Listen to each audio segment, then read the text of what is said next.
Você já teve vontade de tirar alguma dúvida com seus pais, mas não sabia como?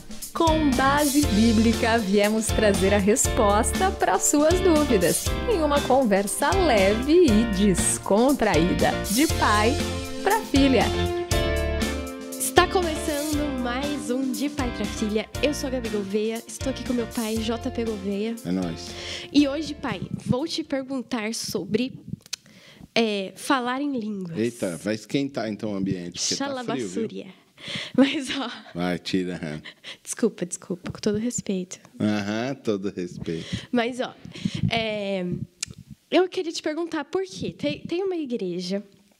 E eu estava vendo um vídeo na internet que uma amiga me mandou. E ela falou, Gabi, mas isso aqui não é estranho? Porque ela tinha compreensão, e aí o senhor pode explicar se está correto ou não, de que para a pessoa orar em línguas, tinha que, tipo, esse dom ia se manifestar na igreja e alguém interpretaria, e aquela oração ou aquela fala abençoaria o corpo, a igreja. Ela tinha essa percepção. Mas ela foi numa igreja em que uma moça estava lá na frente, acho que a ministra do louvor, e aí a ministra do louvor falava assim, agora é o momento de começar a orar em línguas, eu quero que você ore, então vai. E aí tinha um momento de orar em línguas, e a moça lá do palco falava, agora é você, vai, ora em línguas. E não tinha ninguém interpretando. Então, ficava todo mundo lá, falando, e era isso. E aí ela ficou meio... Gente, o que está acontecendo aqui? Como que se dá essa situação? Como que se dá o dom de falar em línguas? Todo mundo fala. A gente pode instituir o momento do culto para isso? É uma coisa que acontece aleatoriamente? O que a Bíblia fala sobre isso, pai? Bom, primeiro que tem um dom, que é o de línguas, tudo bem? Segundo que alguns vão interpretar a coisa como sendo uma coisa para o passado, na edificação da igreja lá atrás, na edificação da igreja primitiva lá atrás. Então, esses são os cessacionistas. Eles entendem que essa coisa de dons cessou. Tem vários entendimentos. E os continuistas são aqueles que entendem que os dons continuam valendo para o dia de hoje. Tem gente que é mais mureteiro, dá uma subidinha em cima do muro. Não, cessou, mas alguns ainda estão. Ou então alguns dizem, não, continua, mas alguns cessaram, era para aquela época. Entendeu? Então, vão falar sobre o dom de profecia, sobre o dom de revelação, sobre o dom de língua, sobre o dom de cura, por exemplo. Tem gente que acha que não tem mais cura como tinha lá agora. Eu não sou um desses. Eu acho que se os dons são para a edificação da igreja, é isso que o texto bíblico diz, e se Deus, achar que é importante que esse dom tenha na igreja, vai ter. Ponto. Independente de eu achar, de eu não achar, e ponto final. Algumas coisas eu acho que não são tão relevantes para o tempo que a gente vive, e eu acho que tem umas balelas aí de gente que fica manipulando esse tipo de coisa no culto, tá bom? Agora, o dom de línguas, você tem a efusão de línguas no texto bíblico. Alguns vão usar, por exemplo, o texto de Atos 2, como se fosse lá a efusão de línguas, né? Você tem aí o cumprimento da profecia de Joel, onde o Espírito vai ser derramado sobre todos. Ok, ótimo. Só que lá não é o dom de línguas que a gente chama de línguas angelicais ou língua divina e tudo mais. Por quê? Porque eles falavam na própria língua, os outros entendiam na sua língua. Entendeu? Então, era um japonês e um americano conversando, o japonês falava em japonês, o americano em inglês, e eles se entendiam. Então, você tem uma efusão espiritual no sentido de uma tradução simultânea. Não eram as palavras aleatórias. Não eram palavras aleatórias, entendeu? Alguns falavam línguas nacionais de outras, entendeu? Então, o japonês começou a falar inglês. Beleza, entendi. Isso está lá em Atos capítulo 2. As pessoas negam a efusão do Espírito que aconteceu lá. Legal. Por exemplo, as pessoas... problema é de ler também, interpretar qualquer coisa. As pessoas leem que houve, então, um som como de um vento impetuoso. As pessoas focam no vento impetuoso. Não, a sala encheu de vento.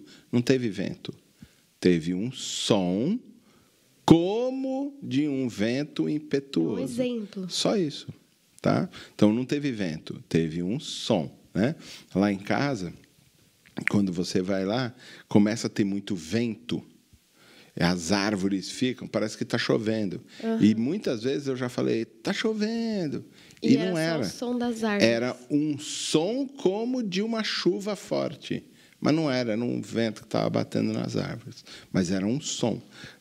Você tem outra efusão. Então, você tem uma efusão espiritual percebida pelos ouvidos. É um som como de um vento. Você tem a própria questão das línguas, né, da interpretação. Então, tem som saindo da boca das pessoas, tanto de interpretar quanto de falar línguas nacionais diferentes da sua. E você tem a visão lá da labareda de fogo, né, a língua de fogo que pousa na cabeça das pessoas. As pessoas acham que aquilo é línguas. Não é. Ele está dando também um exemplo. Tem alguma coisa lá na cabeça deles, é como se fossem línguas de fogo que pousaram. Você já foi em fogueira, não foi? A pontinha da fogueira lá em cima, ela não fica assim, não parece uma língua que está batendo, um chicote assim. É disso que ele está falando, que aquele negócio pousou sobre a cabeça das pessoas. Ele viu aquilo. Então, você tem uma efusão sonora, você tem uma efusão auditiva, você tem uma efusão visual. Está tudo acontecendo ali, entendeu? Nesse momento, em Atos capítulo 2. Agora, entender, existem outros textos que falam sobre línguas espirituais. Tá? Agora, isso é de Deus. Isso não é da igreja. A gente não fica forjando alguma coisa porque a gente quer que tenha. No sentido de, agora é a hora. Começa a dizer assim.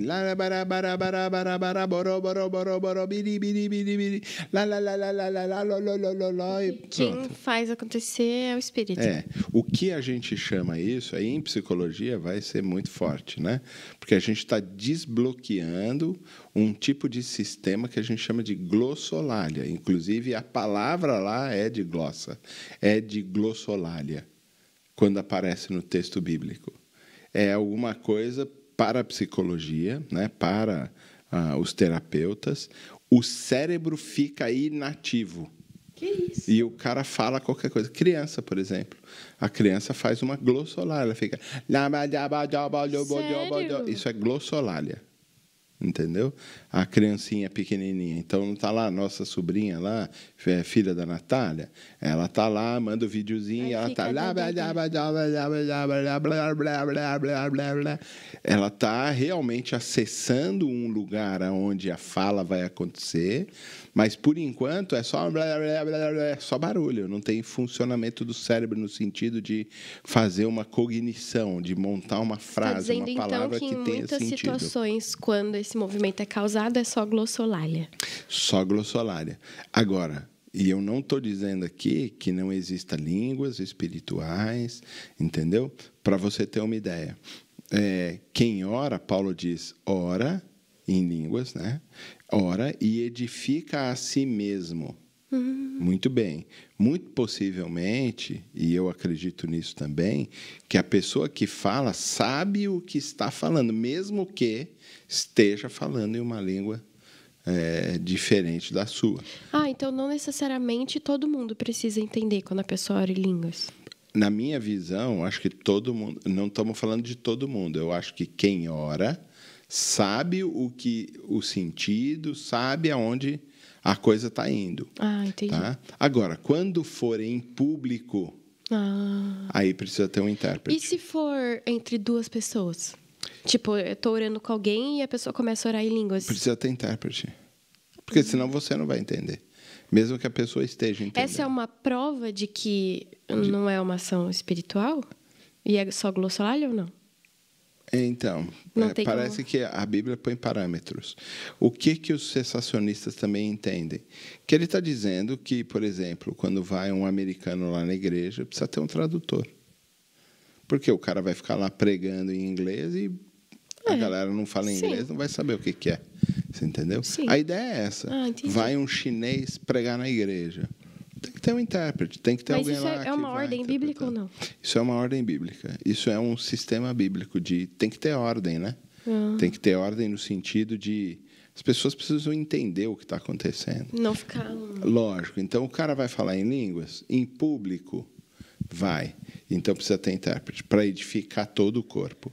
Agora, quem ora individualmente em línguas, edifica a si mesmo. Quer dizer, quando eu oro em línguas, eu sei o que eu estou orando, entendeu? Dentro do meu coração, dentro da minha mente, nos meus pensamentos, eu sei o sentido daquela oração.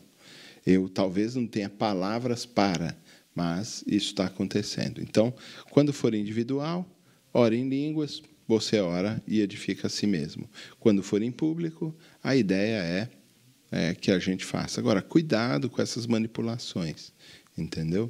Porque é só glossolária, fica bobeira. A gente fica entendendo que aquilo é espiritual e não é. Tem uma coisa da manipulação de massa, da histeria coletiva. Dá uma impressão de que você está num ambiente né, de adoração, místico. Né? E isso, em muitas situações, para muitas pessoas, faz bem. Mas se for vazio... pode ser usado como... manipulação. Tá? Então, você vai assim... Não sei se você já foi num culto bem assim, pentecostal, né?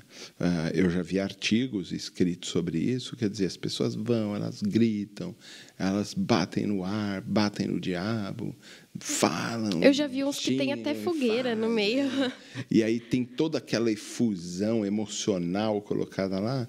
E é óbvio, quando elas saem, elas estão muito mais leves. Estão muito mais leves por uma questão emocional e psicológica. É que nem na terapia, quando você tem que fazer aquela lista de medos. Aí você sai e você fala, até superei agora que eu nomeei. Exato. Então, cuidado para que aquilo que a gente acha que é espiritual é só uma manipulação emocional. E não significa que a denominação pentecostal seja menos eficiente. Nada a ver. A gente está falando dessa questão específica. Tem igreja tradicional séria, tem igreja pentecostal séria, tem igreja tradicional que é uma farsa e tem igreja pentecostal que também é uma farsa. Todas as denominações. Então, é sempre ficar esperto. Lembra?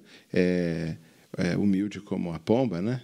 E astuta como a serpente. A gente precisa estar esperto para não ser manipulado e levado ao bel sabor dos ventos, entendeu?